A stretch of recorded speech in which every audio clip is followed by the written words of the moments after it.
need to start. Yeah. Okay, welcome back. It's the Weekend Politics, and joining me is a regular face on the Weekend Politics and other CRBC shows. I had joining me the mayor of Calabar, Dr. Honorable Efefiong Eke. He's also representing a big brand, and that is the Prince Otu's Advocate. My mayor, so good to have you join us. Good evening. Thank you so very much, and God bless you. Amen. And bless the viewers over the weekend. Amen. Amen. So, Mayor, let's quickly start with the national scene. Let's look at the state of our nation. We have a lot of jostlings here and there who wants to take over the reins of power come 2023. But let's really look at the state of our nation. Our economy is going down. Price of cooking gas, a kg is 900 naira, some places 1,000 naira. Do you think, comparatively to 2015, that this is what we expected? Because though over the weekend, our president came out to say that Nigeria is better today than when he came in 2015. But I want you to give your very candid opinion on the state of our nation, with emphasis on the economy. Well, at this point in time, I need to be very explicit. I need to be very practical. I need to be talking clearly on the perspective of how the whole scenario is supposed to look. Today, we are looking at the challenges of the nation. Primarily, what is supposed to be the challenge facing our people, and you can simply identify it to be one, the people are looking for good roads, which are the primary how do I even put it, those are the primary things that the low and the lowest persons in the society are looking for: good roads, electricity, pipe-borne water, and what have you, education. It's not about the candidate that is coming to represent us. It's about ourselves. And the level at which we are today, the level of sensitization has gone deep down to the last person standing there as a vulnerable, that, oh, my voter's card will help to put the new leader, a good leader that is coming to represent us. So when you're looking at, oh, who is coming to represent us, is it going to reflect the characteristics of the best leadership we're expecting? For me, the answer is very simple. It has other components surrounding it. Putting the round peg in the round hole. Ensuring that whoever is going to wear the leadership as the president of Nigeria in the coming dispensation is going to be one person that has a political antecedent, that has spelled well. The challenges of Nigeria today recycles from unemployment, poor infrastructure, inadequate and very poor level of exchange rates, where you have a naira going for 600 plus compared to dollars, and that we have devalued our currencies, and the foreign nations are capitalizing on our mistakes and flaws. So all we intend to do is to see how we can package and reorganize our economy by trying to put the right people at the right place. Not when all the leadership have their children schooling abroad, and then you feel the ones who are here does not have the importance. The ones who are here does not have the needed qualities to be protected, and you're coming to lead us. The answer is no. Amongst these three breed of persons who are coming to lead Nigeria as we speak, ranging from my own party, Tinubu, the likes of Tinubu, the likes of Peter Obi, the likes of Atiku, they have been leaders of Nigeria at some point. So everybody has a blame. Everybody has, at some point, their contributions immensely to where we are today in Nigeria. So what we need to do is our people, ourselves, not the leadership, ourselves, trying to see how we can speak out and let them understand, these are the intricacies that have dropped the economy drastically of Nigeria to this level where we are today. If we're able to spell out that clearly, and it has been taken into cognizance. The fact that, at some point, dollars was 150 naira. Today it is 600. What is the cause? Getting to identify all these critical problems is very critical at this point in time. And then we see how we can put up a machinery to reverse it and say, okay, let us control our dollars. I thank God for His Excellency the Governor of Cross River State. At some point, he gave us a trip to France. In France, you don't buy with dollars. You rather will go and change your currencies and then come to buy with the France currencies. They value their currencies. In Nigeria, it is not like that. Somebody will be proud to come from America or anywhere with dollars to come and devalue our currency. These are the challenges we're facing. We're facing so many structural problems in Nigeria economically, and we need to address these factors one after the other. Basic amenities should be addressed. Good roads. Do we have good roads starting from Abuja to Calabar? Can you access Calabar on the road? We address that factor. Can you access Calabar with the clean waterways from Abuja?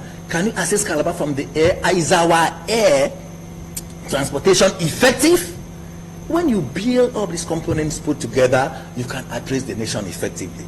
Not just waking up one morning, I want to be the president. Now the candidates are all here. They are well-vested, experienced Nigerians. You cannot write away Atiku, you cannot write away Peter Obi, you cannot write away Tinubu, who was once senator and 2 times governor of Lagos State. All these guys are well-equipped.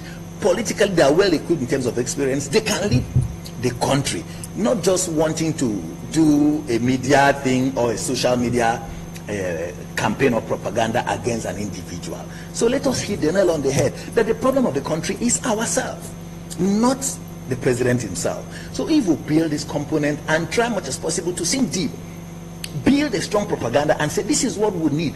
We need electricity in Nigeria. The internally generated revenue coming from all the 6 states of the Federation and Federal Capital Territory can give us an electricity even free of charge.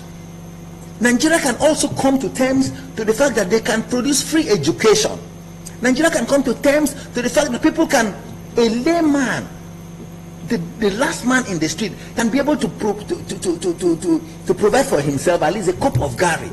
It is not like that again. Things have changed, and we need to build these components, put it together, sink it to the public, sink it to the system, sink it to the leadership, for them to understand that we are suffering. Okay. The leadership needs to change from the dynamics of yesterday to the dynamics of today.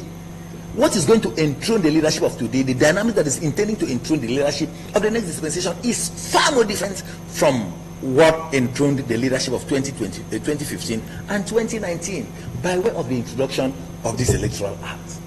And we have come to see a new Nigeria. You are seeing revolution coming, but we are saying, oh, I am of the APC extraction. Yes, who we are projecting to being the candidate of a party is well-equipped and experienced personality who has served this country at one point or the other, who has also evolved roundabout economically to say, oh, I have this to attest to, I have this to stand by, I have this to give as my testimony, as a contribution to Nigerian politics. Okay, I love the way you laid the foundation, the mayor of Calabar, and this is really not unconnected to the fact that being a mayor of Calabar, you had lots of experience and exposures to Nigerian politics. I know that this was where we had the first capital of Nigeria. But let's look at one issue, because you keep hitting it that we have to change a lot of things. Let's look at institutions. We need to strengthen our institutions, because some Nigerians are even more powerful than the institutions. Let's take, for instance, corruption. How do we deal with corruption when the institutions, the system is even encouraging corruption? And if you say we should come out and speak against, talk against, call for the right thing to be done, corruption has eaten so deeply into the fabric, and it's really a serious thing. Like very recently, an economist came out to say that the fuel subsidy is scam. You know, so but let's look at all of this. Let's pick the issue of corruption and strengthening institutions instead of having more powerful Nigerians. Let's have powerful institutions. Well, for me, I think we're in the right track. Developing and strengthening institutions is key. For instance, you're talking about corruption. Corruption it's more or less secondary if you have the proper economic status of the nation well designed and organized. If the last man standing can afford a meal or 2 square meal a day, he will not begin to conceive negativity around him to go and invade, to go and cause insecurity, to go and cause harm to the society to earn some level of wealth to himself. That is because he has been starved at some point. And an idle man is more or less the devil's workshop. So what we are preaching here is very simple. It's a gospel of sensitization, letting the leadership of the nation know that, oh, there are some points who do not even have, there are some people down the road that do not even have any connection with the leadership. Now somebody, for instance, somebody is a senator in the Federal Republic of Nigeria, and the other person is selling Gary in the market. The other person who is a senator can decide to take a meal of 20,000 and pay directly from his pocket. He does not want to consider if the other person selling Gary can afford that cup of Gary he or she is selling. That is the economy we found ourselves.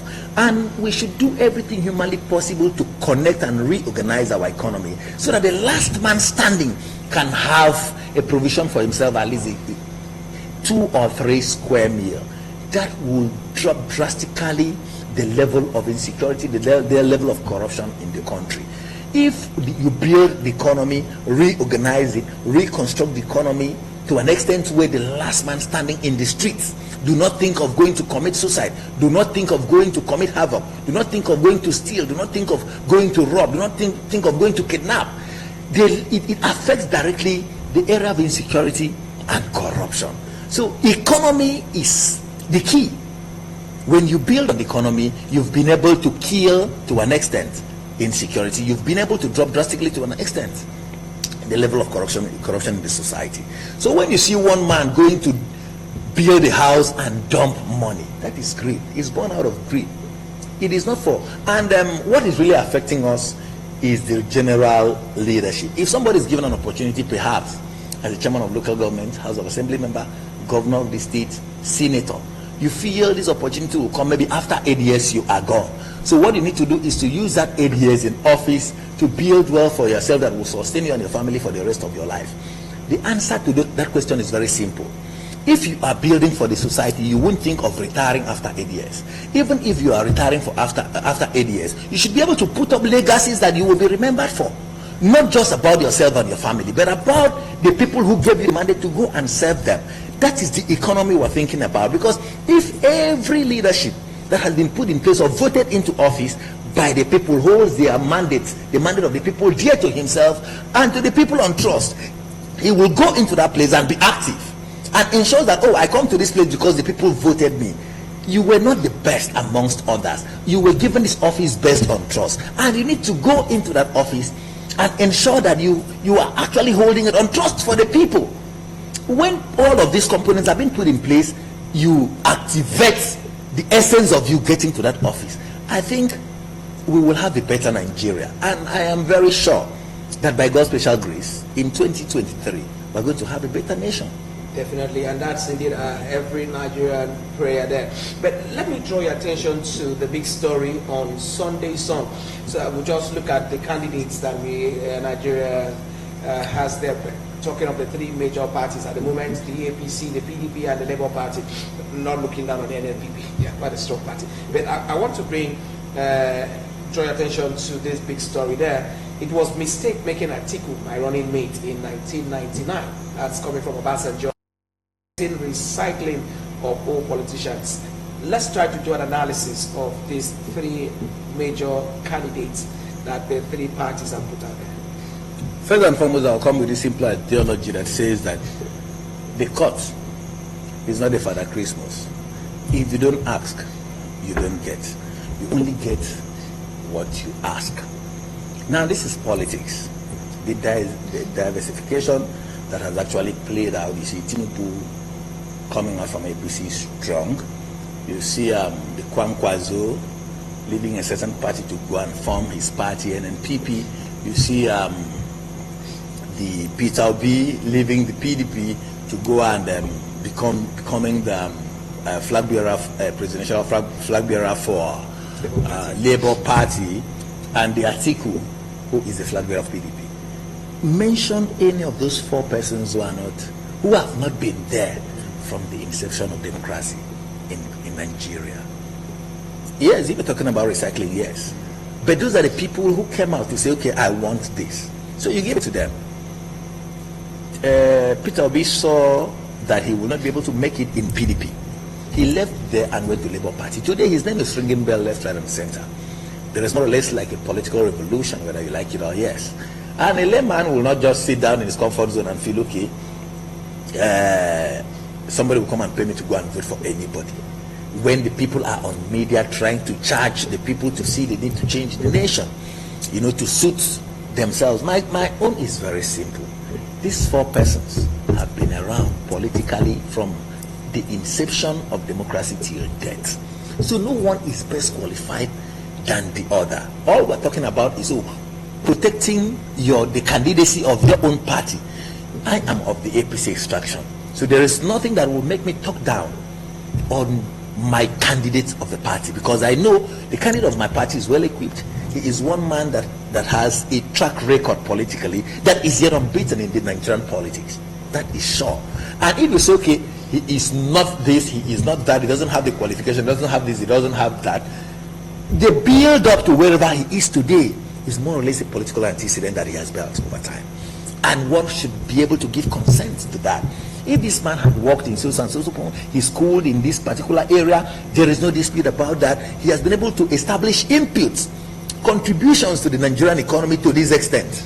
And then you are coming to say, okay, he is not here, he's not good at here, he's not good at... That is just political propaganda. And we're not looking at that. We are looking at what is going to give us the best Nigeria after 2022. 2023 is going to come in with a different dispensation and leadership. Starting from the president, the governors, everything is going to change. Now our consensus is, are we going to have a better nation than what we have now? If the answer is yes, who is going to drive this process? One person will drive after the other, but one person is not going to take everything all to himself. Politics is ideas.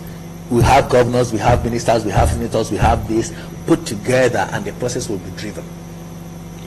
So if, like you're saying, a recycling of leadership, you're talking about recycling of leadership, I will establish, yes, according to Obasanjo. Yes, the four people are the people that have asked. Okay.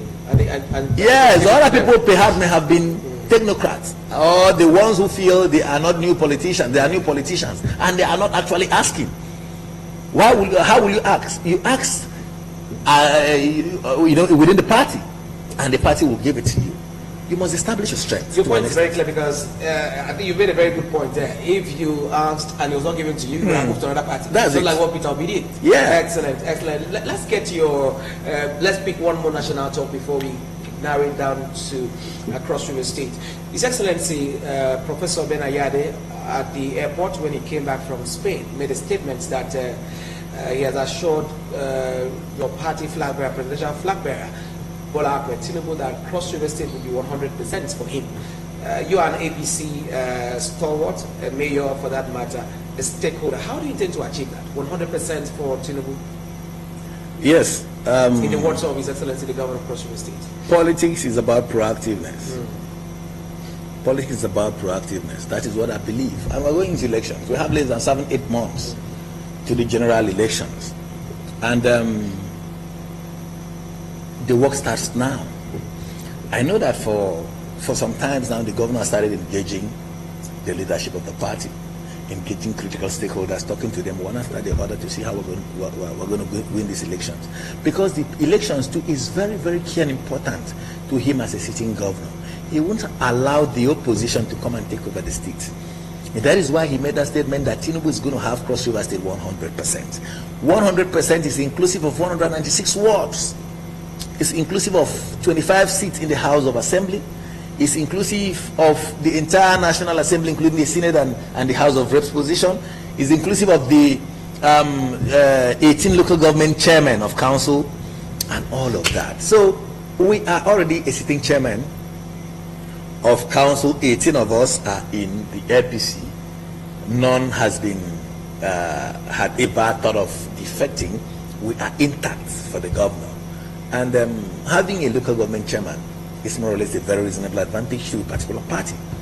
And we have House of Assembly members, reasonable number to APC. We have National Assembly members, reasonable, and also the sitting governor of the state. There are some states that do not have the ruling party's symbol as the governorship position in their state. But here in Cross River State, we have a sitting governor who is of the APC extraction. And you know what it means? The power of the incumbent must always play out in this critical period. You know, also putting together level of performances across board.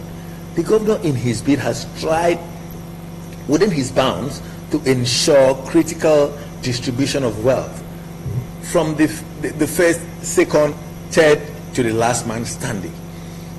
You know, so we are building up based on most of these characteristics he's been able to put in place, and efforts to see that Cross River State, you know, have a better look. Cross River State today has the highest number of employees in terms of appointments. Never in the history of Cross River State. In the 18 local council areas, it's been able to introduce industries.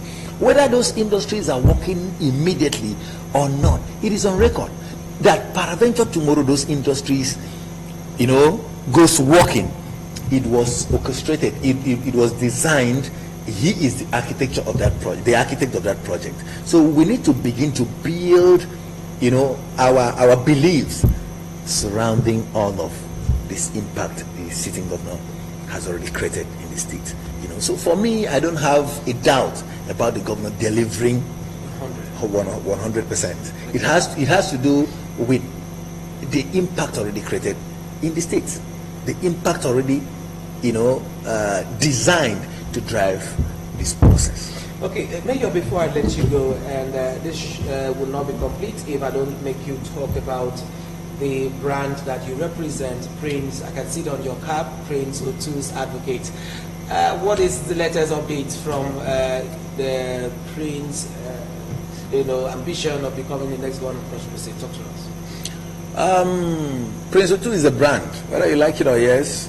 Prince Otu is a man to watch. It's a man to beat, and he is one man that has a political antecedent. He is one man that has impacted lives. He is one man that has a name in the national politics. It more or less international politics, local politics, and all of you. So it is not going to give us a very difficult task, more or less, to deliver him to being the governor of Cross River State. So, but you know, when I came here last time, I said the tree that bears good fruits attracts enemies, because those enemies will come morning and evening to throw stones to see how they can get those fruits. But Prince is a likable person. Prince is a person that is going to introduce a workable economy for the state. Prince is one man that I know within his years, 8 to 12 years in the National Assembly, created an impact till today. No one has been able to beat that record. So we are propagating, we are sensitizing, we've done nooks and crannies sensitization for the people to go and get their voters card and ensure, oh, please vote us Prince Bassey Otu. If you go to Marian Market today, from the first person to the last man standing will tell you they want to vote for Prince Bassey Otu. It's courtesy of the Prince Otu's Advocate, because one, that is my jurisdiction as the chairman of council. I interface with the market women, I talk with them, I sensitize them on daily basis. I just had a meeting with the leadership of the market a few days ago for them to come up with their union leadership. Why I am doing that is to ensure that the union leadership gets properly sensitized through the instrumentation of the council, to let the women and men, the traders of the market, get to understand that we are going into a new dimension of leadership in Cross River State, and they have to key in quite on time. And you know, the traders are like a fraternity. They're like a cult group. Whatever the leadership agrees on is what every other person follows. You know, so this is what we have been actively doing for some months now, engaging the women, engaging the ladies, engaging, you know, the traders from nooks and crannies of Cross River State, across the length and breadth of Cross River State, to see the need to introduce Prince Otu as one who has spelled out clearly a good political antecedent that has no questionable character. In 30 seconds, let's get your parting shot for Cross River Events. Well, for me, I want to thank His Excellency the Governor of Cross River State once again for deeming it fit to introduce a wonderful, a very wonderful gesture by introducing Prince Otu. It's a gesture that is clearly divine. I think God touched his heart at that moment, and that is why he took that decision. So mine is simple. First, thanking him. Oh, Your Excellency, God bless you for giving us Prince Otu. To the people of the South, God has blessed you with a leadership after how many years? 8 years from Central and 8 years from the North. That's 16 years. This is the time that you need to support what God has given to you at a platter of gold, devoid of party lines. Come out clear and support who God has pronounced for you from the South. I go into the Central and also try to attract my brother, Senator Waneno, who is also critical stakeholder in this business, to support his brother from the South. Because this time power will shift back to Central. We don't know who God has placed next from that flank to also take power. And also a later date will go, because we need to have a proper rotation. The Constitution allows for that. Clearly spells that there should be proper rotation so that every other part of the nation will have a representation at some point. So I want to thank the governor immensely, thank the leadership of the party, APC to be very precise, for choosing to zone this power to the South one, and also bringing someone that has an image to sell. Because bringing someone that does not have the image that we can sell would be damaging to the party. But this one, they are giving more or less more than a sellable candidates to us from the South. So devoid of party lines, I can see a good number of the PDP wanting to come and work for Prince Otu. I can see a good number of Labour Party wanting to come and work for Prince Otu, because they want Prince Otu to become the governor of Cross River State. And for that, I think we are fine. Giving somebody that has a better political record over time is going to grace and complement the effort of the governor. The governor did not just put up that action negatively. He needs somebody that will come and complement what he has done. Considering the monetary investment he has committed, to the economy of the state, he doesn't want anybody to come and hijack it or to come and stop or disrupt that process. He needs somebody that will come and continue from where he stopped, so that we can have a reasonable number of employment. We can have the economy well programmed. Cross River State should be exporting. Cross River State should be importing. Cross River State should be able to put food on the table to the people, considering the number of people he has employed. People do not really appreciate him today, the governor himself, till he leaves office in 2023. So I want to say a big thank you to our fans out there. APC is the party. Prince Otu is our candidate for Cross River State gubernatorial seat. Tinubu is our party flag bearer for the presidential elections. We won't do otherwise. We'll try as much as possible to ensure that we work for the party to win, because we have all it takes to deliver on the dividends of democracy to our people and the mandate. Thank you so very much, Honorable Dr. Efefiong Daike, the Mayor of Calabar. Thank you very much for your time on the show. We indeed have to bring you more as we build up to the campaigns ahead. So this is where we bring in Weekend Politics with N. I'm sure you had a great time. We had two set of guests in the show, Fusion 196 and the Mayor, who came through to talk to us on some national issues before we narrow it down to the Cross River State politics. Next week, Sunday, would be the July edition of Weekend Politics. Till then, my name is Joseph Ian. Have a wonderful night rest. Bye-bye.